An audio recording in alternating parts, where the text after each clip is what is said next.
What's up, y'all? Tough one here in LA, of course. I'll try to provide a distraction with this Clippers game for a couple hours. I know a lot of you guys out there are hurting.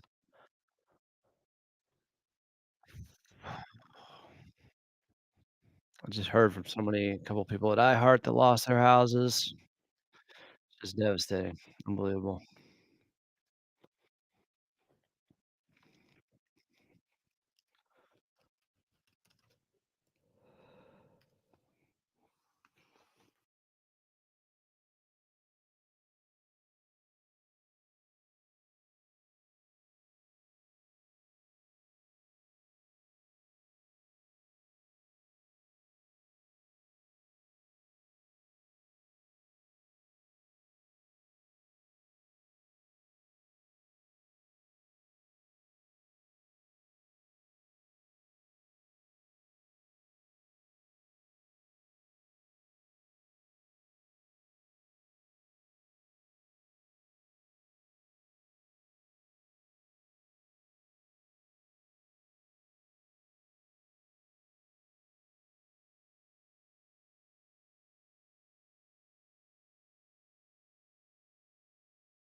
Welcome into Clippers Countdown. As your 20 and 16 LA Clippers are on the road in Denver taking on the 20 and 16 Nuggets, but we know there's much more pressing matters going on currently in our own backyard here in Los Angeles as the destruction and devastation from the wildfires where lives are forever being changed are not beyond our scope. Kawhi Leonard has left the game to be with his family that has been forced to evacuate as so many have.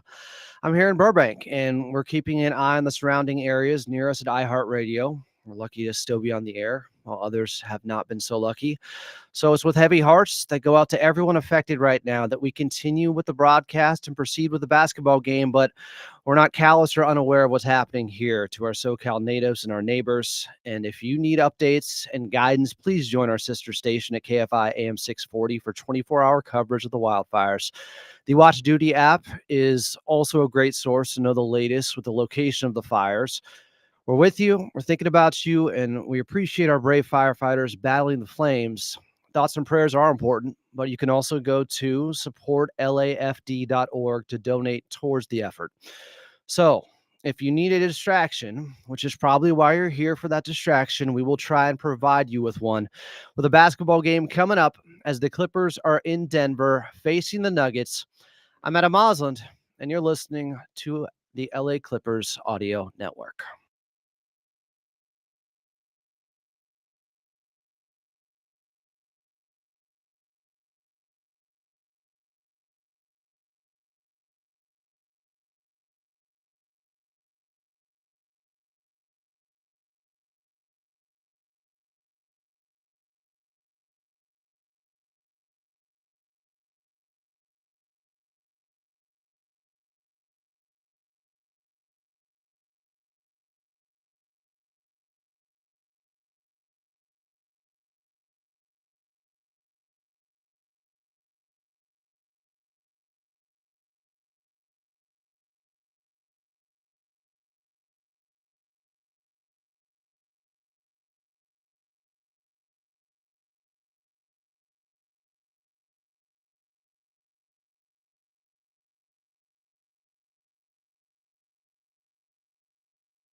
Clippers in Denver taking on the Nuggets. Tip-off is just about 56 minutes away. Coming up, we'll go back in time and Clippers Rewind. But first, we're going to head over to your radio voice of the Clippers in Carlo Jimenez.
Like I said, his tenacity, the way he plays, playing hard, competing, and he's done a good job of pushing the basketball, making the right plays, taking his shots, feeling comfortable with that, and just just the type of player that he is, the type of kid that he is, just while we're going through this adjustment period of how we want to set our rotations and who's going to play.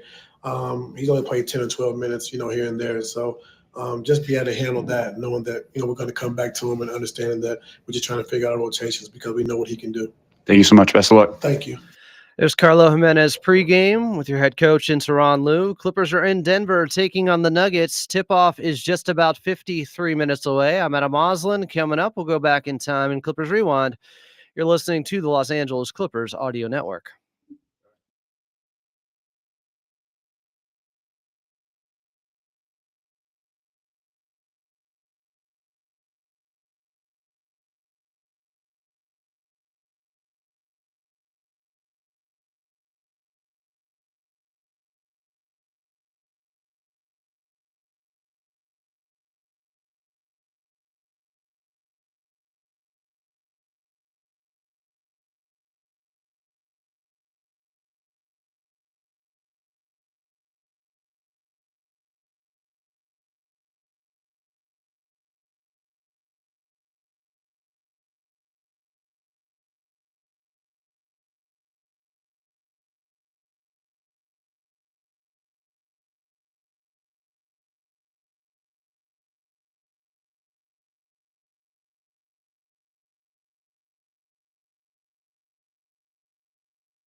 Clippers in Denver taking on the Nuggets. Tip-off is just about 50 minutes away. Here on Clippers Countdown, still to come, trying to connect to your radio voice of the Clippers and Carlo Jimenez. We'll also have La Murray on from The Athletic.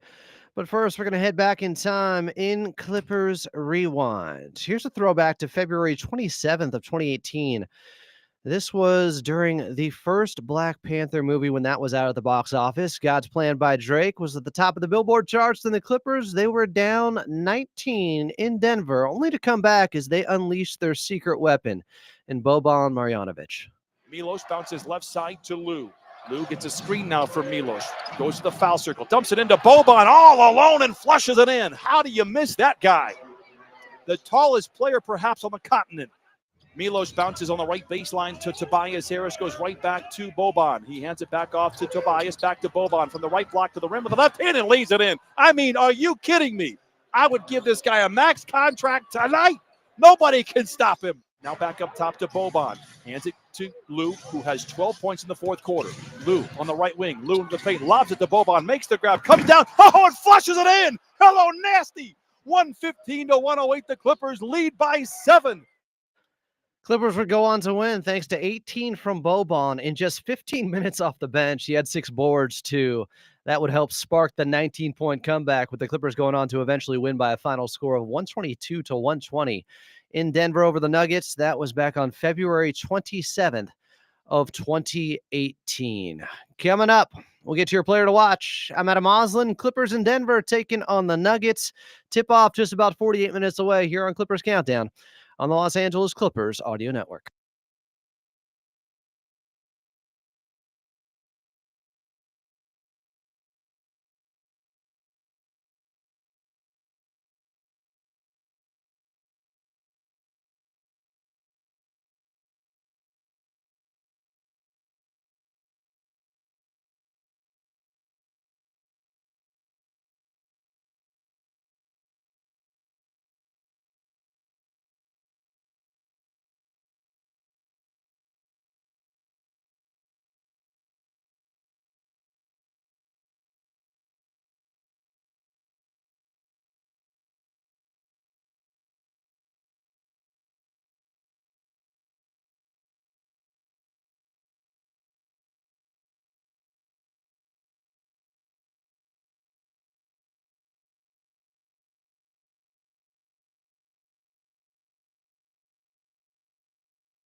Clippers in Denver taking on the Nuggets. Tip-off is just about 47 minutes away. Welcome back in.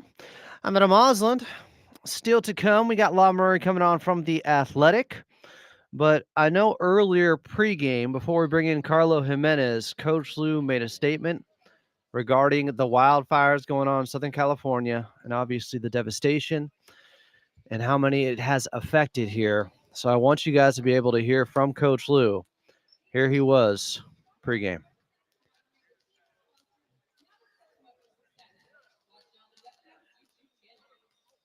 We're affected by what's going on. So everyone handles it different. And like I said, we know we have a game that we have to play and that we want to win. And so just give everything we got, despite it's hard to put things like this behind you, when so many people are affected. But it's something we got to try to do tonight. It's going to be tough. I'm not sure if we'll be able to do it or not. So, but we got to go out there and compete, at a high level and give everything we got. They're playing with heavy hearts. Kawhi Leonard is back in Southern California helping his family. We'll be broadcasting with heavy hearts as we bring in your radio voice of the Clippers and Carlo Jimenez. Hi, Carlo. How are we doing, my friend? Adam, we are doing a very sad day. Obviously, our thoughts and condolences to everyone who's been affected, everyone who has family members who've been affected. A lot of gratitude to those first responders and those firefighters still out there trying to keep everyone safe. But, basketball is in the background today, no doubt about it. We'll try to bring that distraction because obviously people are tuning into us because that's probably what they're looking for. If they're looking for something else, our sister station, AM 640, KFI, has you covered for around-the-clock, 24/7 coverage of the wildfires going on here in Los Angeles. So, Carlo, not easy to transition out of this, but we'll go back to what happened last game. Clippers led by 19 in Minnesota, and they let go of that lead. Where did the game flip in your mind? I have to think, Adam, the Clippers went up 5 in that contest, 96-91 on a Derrick Jones Jr. free throw. And then Minnesota goes on a huge run. They knock down big-time threes from Anthony Edwards. I think it was a 15-5 sprint to the end, Adam, that the Timberwolves were able to come away with that victory. So for this Clipper team, they came all the way back from down 10 to build a 5-point lead. I mean, we had so many swings in that game. We had at one point a 29-point swing, back to a 15-point swing the other way, and still the Clippers could not finish the deal. You just think back to that moment late in the game, Adam, where they were unable to get Ivica Zubac the ball consistently. That's what jumps off the page for me. He was eating everybody alive. Gobert's a 4-time Defensive Player of the Year. He looked a foot smaller against Ivica Zubac in that game, and they just couldn't find him down the stretch. So for me, you went up 5, obviously big shots hit by Minnesota, but the inability to get Ivica Zubac, your most reliable offensive player so far this season, and he's top 5 in the NBA in field goal percentage. I mean, he's one of the most reliable players in the league offensively right now. And so we'll see if the Clippers can find him tonight against Denver. Yeah, specifically in that third quarter, the Clippers at one point missed 5 straight three-pointers. After Ivica Zubac had 2 early buckets to start the third, it looked like they were going to Zoo, and then they just went away from him while he had what looked to be a matchup advantage. You don't always say that against Rudy Gobert, but Ivica Zubac has been like that so far this season. Clippers would eventually fall by 2, 108-106 in Minnesota. They've lost 8 of 9 games to then. I thought there were some good performances even in a loss. Norman Powell, to me, was able to figure things out eventually as the game went along. He was struggling from the field, and then in the fourth quarter, he had 10 of his 25 points and made some really big shots down the stretch. I was proud of that performance from Norm because obviously Minnesota can be a suffocating defense out there. They were keying in on him at times, and he was able to work through it.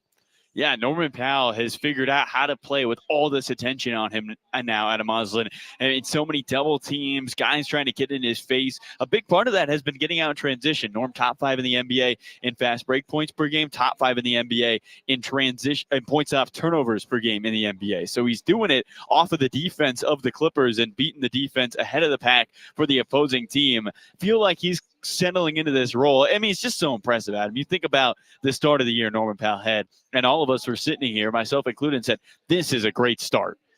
I don't know how long he can do this. and we're turning the calendar, and he's shooting 44% from 3. He's still averaging 24 points a game. That's 9.6 points better than a season ago, and he's getting his teammates involved more this season.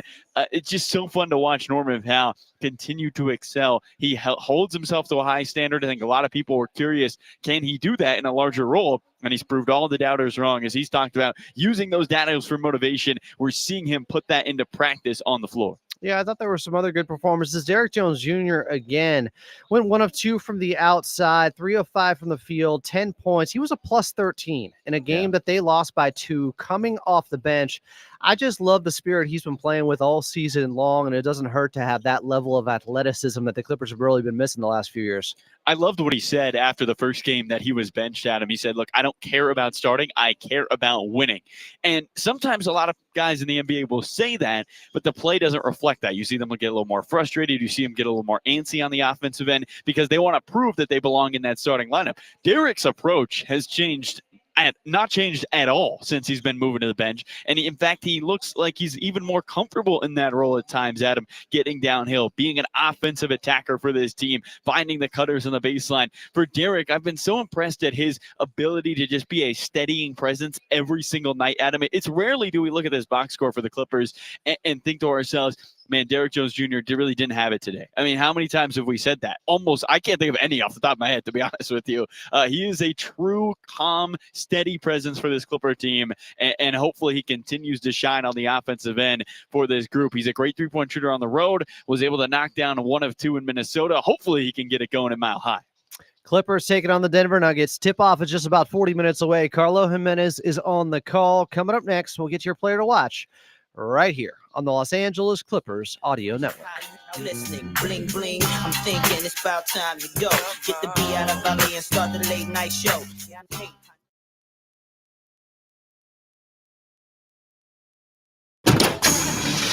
I like choices. We all like choices. So when you're choosing a vehicle, your Southern California Ford dealer is a great place to start. Whether you choose one of the best-selling Ford F-150s, a Mustang Mach-E, or a Ford Bronco, there's a gas, hybrid, or all-electric vehicle of your choice. But more important than the type of power you choose is what you choose to do with it. So go to your Southern California Ford dealer today and tell them ED sent you. Did you know you can get your prescriptions for less at your local pharmacy? You can with GoodRx. It's the free app that can save you money on your medications. Just search for your prescription, choose the pharmacy and the price that works best for you, and then show your GoodRx coupon to your pharmacist at the drop-off counter. GoodRx works at over 70,000 pharmacies, including Walmart, Rite Aid, and Walgreens, and it works whether you have insurance or not. It's easy to save. Next time you drop off your prescription, check GoodRx. To start saving today, go to GoodRx.com. GoodRx is not insurance. Team, I'll be real with you. Time isn't on our side. The Super Bowl is only getting closer. So I'm asking you all, what's it gonna be?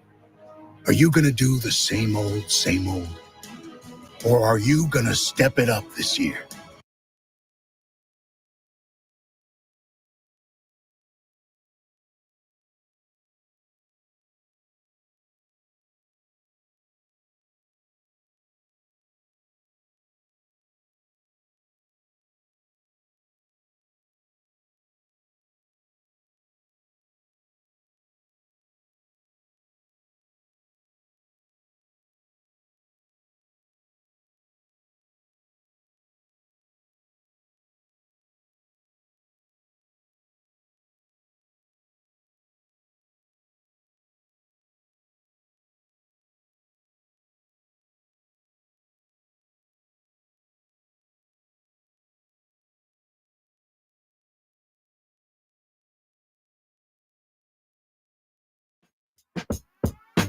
How do you mend when your world's apart? Ooh, carry on. Ooh, from the start. Somehow we fell in love. Clippers in Denver taking on the Nuggets. Tip-off is just 37 minutes away. Welcome back to the Clippers Countdown. I'm Adam Osland. If you're looking for coverage regarding the fires going on in Southern California right now, please head to our sister station in KFI AM 640. They have you covered 24/7. We'll be bringing you Clippers action. Coming up, we'll get back to Carlo Jimenez. We'll have La Murray on, but first. This is LA Clippers basketball. Watching this guy play right now is really something. Players to watch. All right, in this one, I'm looking at James Harden. He has been very good against the Denver Nuggets, specifically when Nikola Jokic is available. He's 16-9 against Jokic head-to-head in his career. Now, no Jokic in this one for Denver. But last time out, in the Clippers' loss, they're 2-1 against the Denver Nuggets so far this season. They fell big in Denver in that third game, 120-98. Had just 15 points, 6 of 14 shooting, 2 of 6 from the outside, and 6 assists, 2, a season-high 9 turnovers. Just want to see James Harden be more sound with the decision-making and not be careless with the basketball, because we know that's been an issue for the Clippers all season long. Of course, overall, he's had some big games against Denver. The game before that, 39 points, 10 of 26 shooting, 6 3-pointers made in that one. And just the second game of the season, he had 23 and 16 assists when the Clippers got that big victory, their first of the year, 109-104 in Denver. So this Clippers team is capable, and this is a huge ball game for them because they win tonight. They will have the head-to-head tiebreaker in the standings over the Denver Nuggets. I'm Adam Moslin. This is Clippers Countdown. Coming up next, we will get to, Law Murray of The Athletic, of course, and your injury report right here on the Los Angeles Clippers Audio Network. All stars, rubber-dubbing in the club. Wyclef Jean, John Forte.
Clippers and Denver Nuggets from Denver.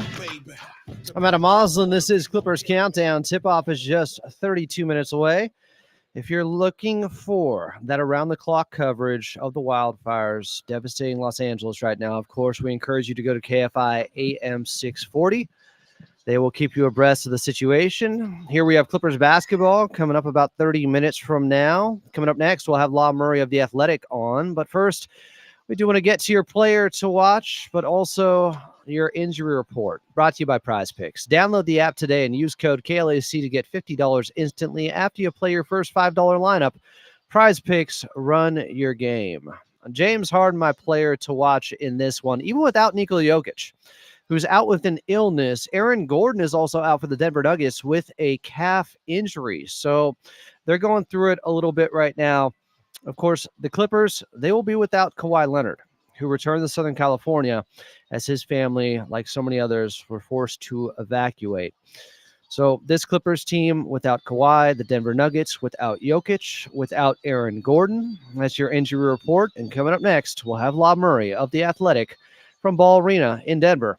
I'm Adam Osland, and you're listening to the Los Angeles Clippers Audio Network. The stage got them going insane. Yeah, got the world saying my name. I'm about to make it.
You probably think that you are better now, better now. You only say that cause I'm not around. Clippers in Denver taking on the Nuggets. Tip-off is just 31 minutes away. Welcome back in. It's Clippers Countdown, the official pregame show of your Los Angeles Clippers. I'm Adam Osland.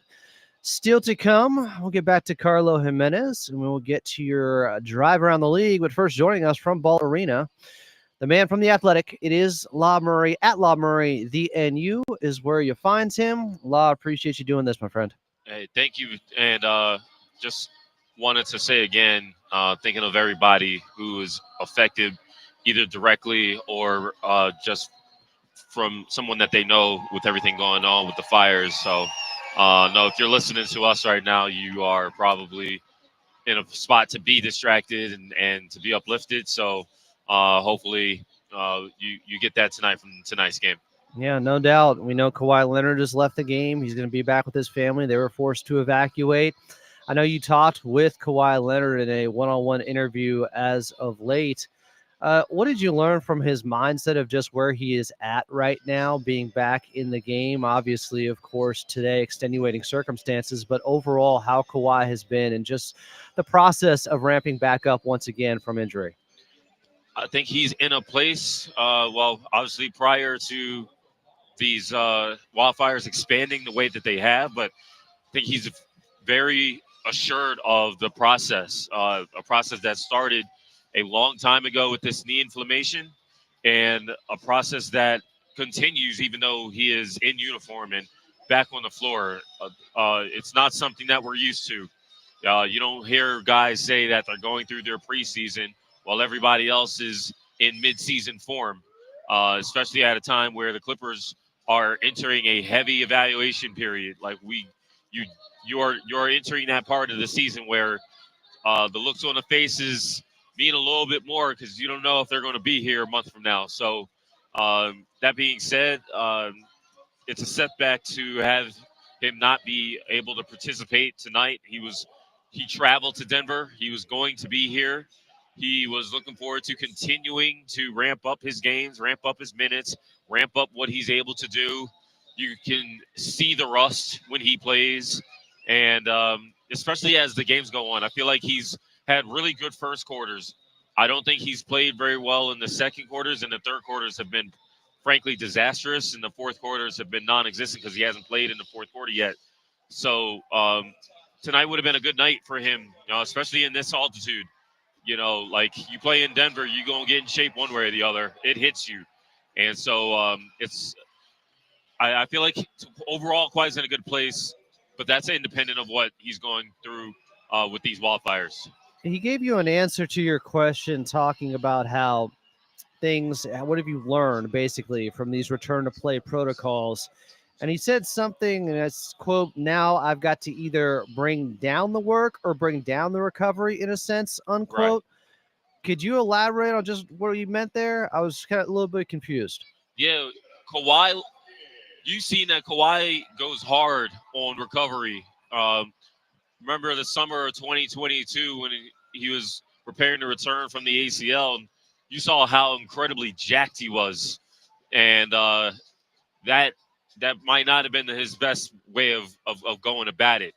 And so I think when you got a player like Kawhi at the stage of career that he's in, you can't do the things that you did when you were in your teens or in your 20s. Recovery is a process where sometimes you go hard and sometimes you got to take a step back and let your body kind of, you got to listen, basically. I learned that with Klay Thompson. When Klay Thompson tore his ACL, that was a big deal. We saw that publicly. He was going to be ready to come back for the 2020-21 season, but he wasn't. He was hard-headed. He got too heavy. He was doing too much. He winds up tearing his Achilles tendon and missing another year. And so some guys, these are highly competitive guys, and they want to win at everything and they want to go hard at everything. And sometimes you need to learn one way or the other. It could be the hard way for some guys that you have to balance that out. And I think Kawhi is understanding that.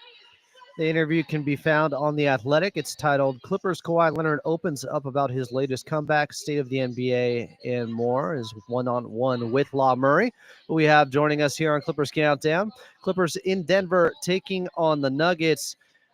At what point did that game fall apart up 19 against the Minnesota Timberwolves to you, Law? When Anthony Edwards started trying. That's pretty much how it goes. I mean, I was not quite a year ago. Kawhi Leonard was playing against the Timberwolves.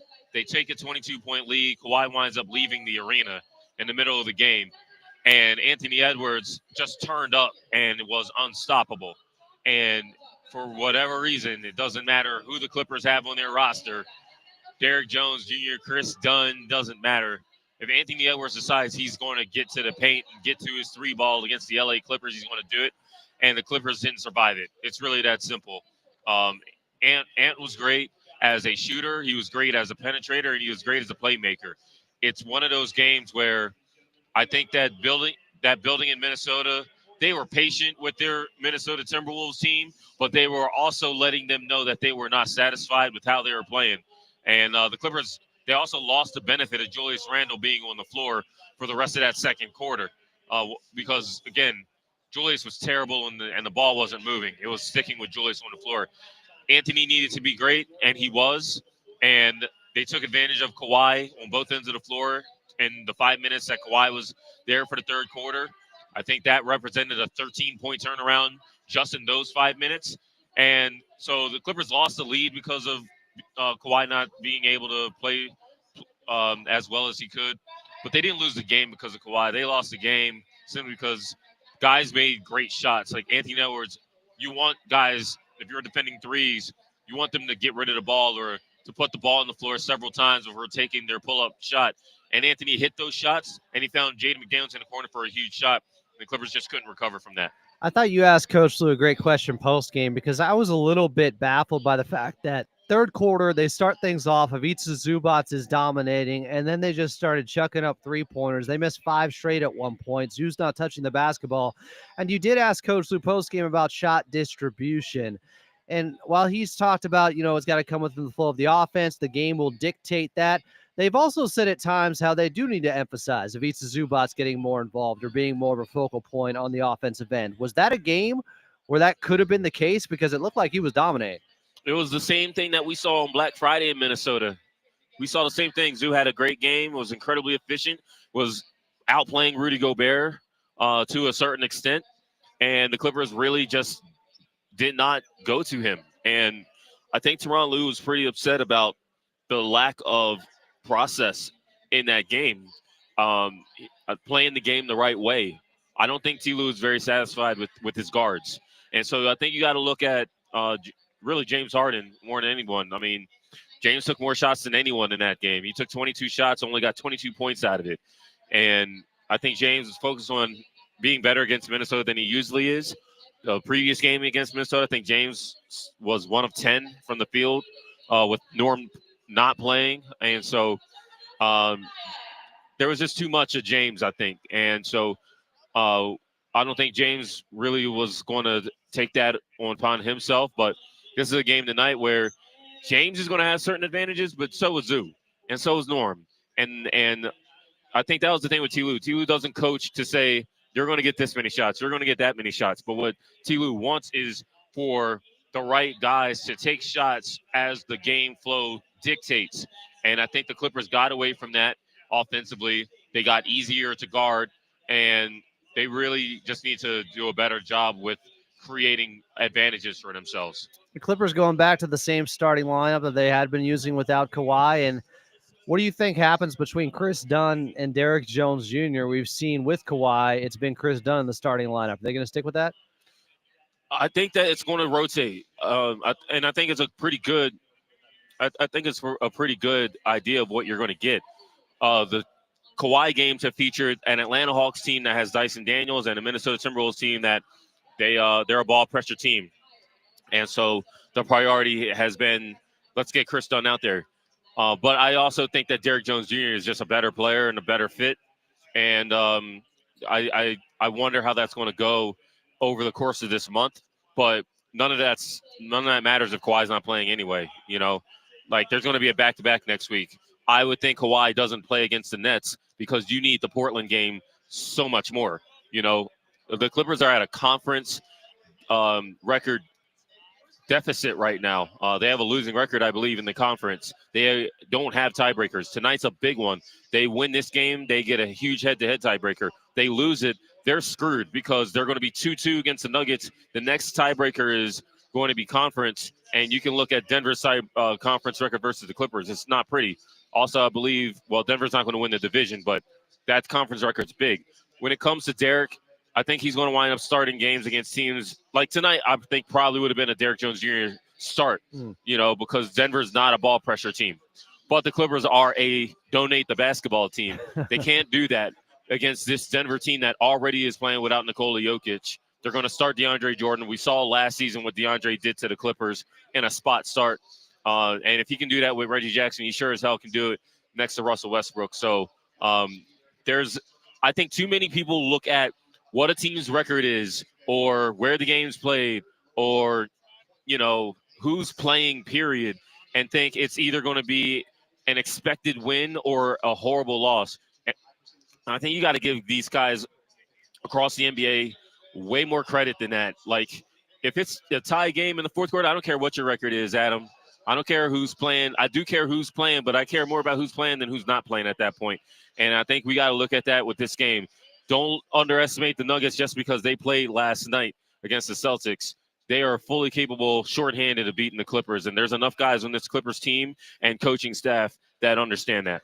Yeah, and they played well against the Celtics last night, shorthanded. Last one for you here, Law, because it kind of ties into that. Who plays late? Well, we saw Kevin Porter Jr. play the entire fourth quarter against Minnesota. Were you at all surprised they didn't bring back in Chris Dunn late? I'm not surprised because Chris has struggled with his shot so much. And it makes, again, Chris was out there when the Timberwolves clawed back into the game. And so That's got to be a factor. Chris was great here in Denver in October, and Terrence was not good. But then you look at the game December 1st, Terrence was great against the Nuggets. Like, he helped close that game out. Big plays, offensive rebounds, attacking the paint, attacking the rim, finishing strong. December 13th, Terrence was injured, and Chris was starting, and you saw how that game went. So it's about the game. Like, what do you need to close the game? Do you need the extra ball handling? Do you need someone whose shot is confident? Do you need defense? Do you need size? That's pretty much what it comes down to. And so closing against Denver, it really just depends on if you need to close. If the Clippers come out here and they're able to channel all the distractions into a strong performance, maybe tonight goes a lot like Saturday night against the Hawks. That Hawks team was incredibly shorthanded as well. They didn't have Jalen Johnson. They didn't have Bogdanovic. They were also playing the second night of the back-to-back. You saw how that game went. Everything, Adam, and this is something that if I don't say it here, I'm going to try and just be better at communicating it. Everything is about game flow. And the Clippers have a lot of good players, but those good players have to actually be playing well and suiting the team's needs to finish games. And we'll get another data point tonight. Clippers tipping off in Denver between themselves and the Nuggets just about 15 minutes from now. He is Law Murray of The Athletic. Follow him at Law Murray, the NU. Law, appreciate you. We'll see you back at the Dome on Saturday, my friend. Hey, thank you, and stay safe and enjoy the games. No doubt. Again, for continuing wildfire coverage, go to our sister station, KFI AM 640. Clippers and Denver coming up. And up next, we'll get your drive around the league right here on the Los Angeles Clippers Audio Network.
It's for the people.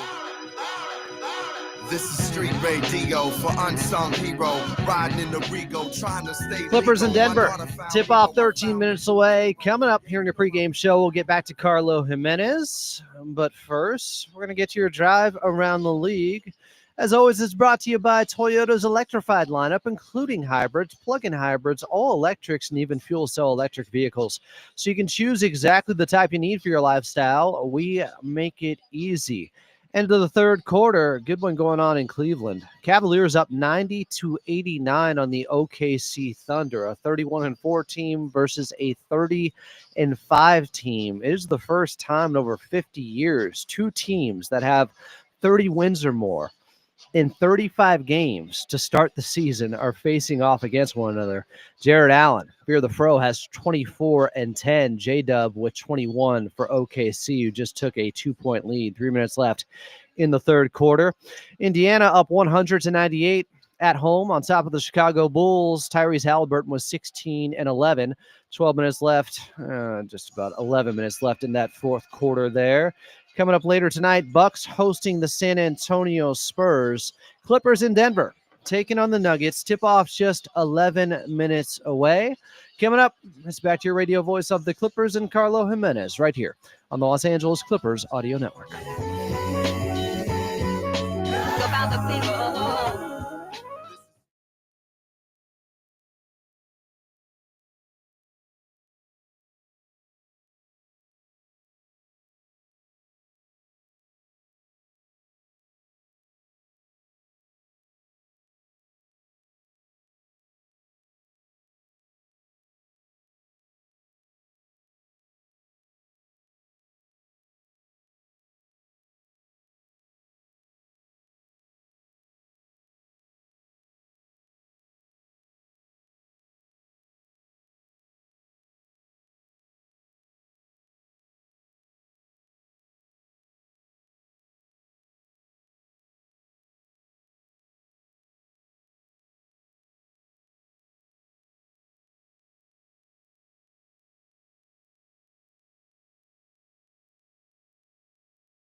What you twerk with?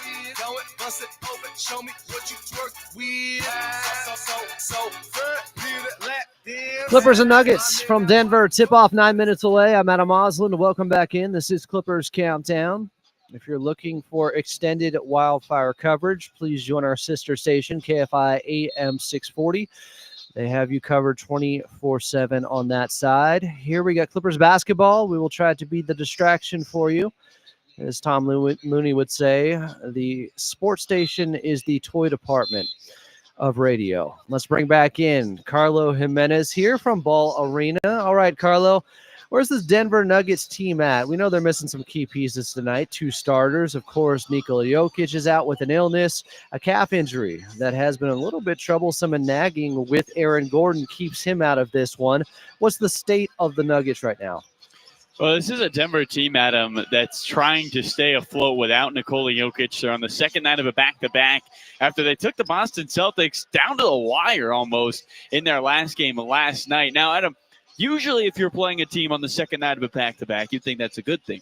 Well, the Denver Nuggets are 7-0 on second nights of a back-to-back. They average 130 points in those games and hold opponents to 111. Now, obviously, everything today we say about the Nuggets as a team on the year has to be asterisked with the fact that there's no Nikola Jokic, no Aaron Gordon today. But I think it shows that this Michael Malone team enjoys, maybe not enjoys, but thrives playing on the second night of a back-to-back. They haven't been as dominant here at home as they were last year, Adam. They've lost 7 games at home so far this season. They only lost 8 8 games at Ball Arena a season ago, and they're doing everything in the fast break. And you talked about it on your preview and on Clippers Talk yesterday, but this is a team that likes to get out ahead of you. They rely on the fast break points. They average the highest amount of offense per night in the fast break. When you look at the total points they score, the most in the NBA from the fast break, and they force turnovers and then turn that into offense. So for this Clipper team, similar to Memphis, similar to the Atlanta Hawks, the Clippers got to get back defensively against Denver. Yeah, Denver playing a much faster tempo and leading the league in fast break points of 20 per game now, Carlo. It's unusual. Yeah. It's the Russell Westbrook effect. This is what he does for a team. They were looking for an injection in tempo. I'm interested to see how he plays tonight going up against his former team in the Clippers without Nikola Jokic. But for this Clippers team, my player to watch, I got James Harden, looking for a bounce back, not just from last game, but also against the Denver Nuggets. Yeah, and it's a good pick, Adam, because in the 2 wins that the Clippers have had against this Denver team, Harden's averaging 32 points and 11 assists. In that one loss, you mentioned it, kind of a dud for him. He finished under 20 points. So for the Clippers, can you get James Harden involved early on the offensive end? Can he be the assister that he is and really the straw that stirs the drink for this Clipper team, Adam? He's one of 3 players averaging 20 points, 8 assists, and 6 rebounds. Him, LeBron, Jokic, good company for the beard with those 3 players. And so can James Harden continue to show his excellence? Is it my turn now? It's your turn, Skip. Oh. Oh, all right. I'm going to go with Derrick Jones Jr. We talked about him earlier today and how he was a bright spot in the Clippers last game. I feel like he could have success tonight against this Denver team. I also would love to see him and Peyton Watson is going to be a fun matchup today, Adam, just because those guys with a ton of length with their body frame. I mean, both guys who sit under 6'7", but with 7-foot wingspans. So to watch them match up, it's going to be fun. It's going to be fun here at Ball Arena. Quick start the key for the Clippers. Got to get out ahead of this Denver team playing on the second night of a back-to-back and hopefully find a way to bring that energy. Obviously, Adam, we've talked about this, an emotionally exhausting day for this group. I mean, multiple members from this team, from the staff, have had to go home to tend to families who are evacuating right now. And I'm sure everybody's been on their phone trying to figure out if they have to call family members to try to evacuate. An opportunity here to drown that out for 2.5 hours as best as you can and hopefully come away with a win. Yeah, let the court be your sanctuary for the time being. We'll try to be a distraction here on the radio side. Kawhi Leonard, of course, leaving the Clippers to head back to Southern California because his family had to evacuate. You know, this is the first game that Terrence Mann has been back without Kawhi Leonard after Mann missed a month. Only played 10 minutes against Minnesota. I'm wondering if this could be a big opportunity for T. Mann tonight here, Carlo. And I asked Ty Lue pregame about Terrence Mann, and he talked about how Terrence Mann's a great energizer, and he's been impressed that T-Man has brought that energy despite playing limited minutes. I could see him, and Ty Lue alluded to this a little bit in our interview, that he is going to get more minutes, get back into that rotation spot that he was in before breaking his middle finger on his left hand. For Terrence Mann, it's a new year. We know what that means. The calendar turns, and it's a new Terrence Mann. Last year, he averaged 10 points on 58% for the field, 44% from 3 after Jan 1. So far, he has been on par with that kind of production for this Clipper team since the couple of games since we turned to 2025, which just sounds so wrong to say, but I guess we're here. So can Terrence Mann be that energizer for the Clippers? This is a Denver team, Adam, that does not die. I mean, they have 10 comebacks this season of 10 or more points. It's the most in the NBA. They are not going to lay down for this Clipper group. How can they find a way, the Clippers, to not only build a lead, but hang on to the lead and avoid repeating what happened in Minnesota? Yeah, they might be a couple of years removed from winning that championship, but the pedigree is still there. Not going to be easy tonight. Clippers at Ball Arena taking on the Denver Nuggets. Carlo Jimenez is on the call. Tip-off just about 5 minutes away. And coming up next, we'll get your keys to victory right here on the Los Angeles Clippers Audio Network.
Tip-off from Denver coming up. But first, let's get to your keys to victory. While Denver takes the fewest amount of three-pointers per game, just 31. Yes, just 31. They are shooting 38% on threes, so you can't let them get too comfortable from the outside. And they're an offensive team. And the quickest way to lose against the Denver Nuggets is to turn the basketball over and let them get into transition. Carlo Jimenez brought it up. They're scoring about 20 points per game in transition on the season. They are great in the fast break. Without Jokic, they might play even faster tonight. The Clippers cannot be careless with the basketball and give them easy looks. All right, here we go. It's Carlo Jimenez on the call. Clippers and Nuggets from Ball Arena in Denver. And tip-off is coming up next right here on the Los Angeles Clippers Audio Network. Sounds so smooth.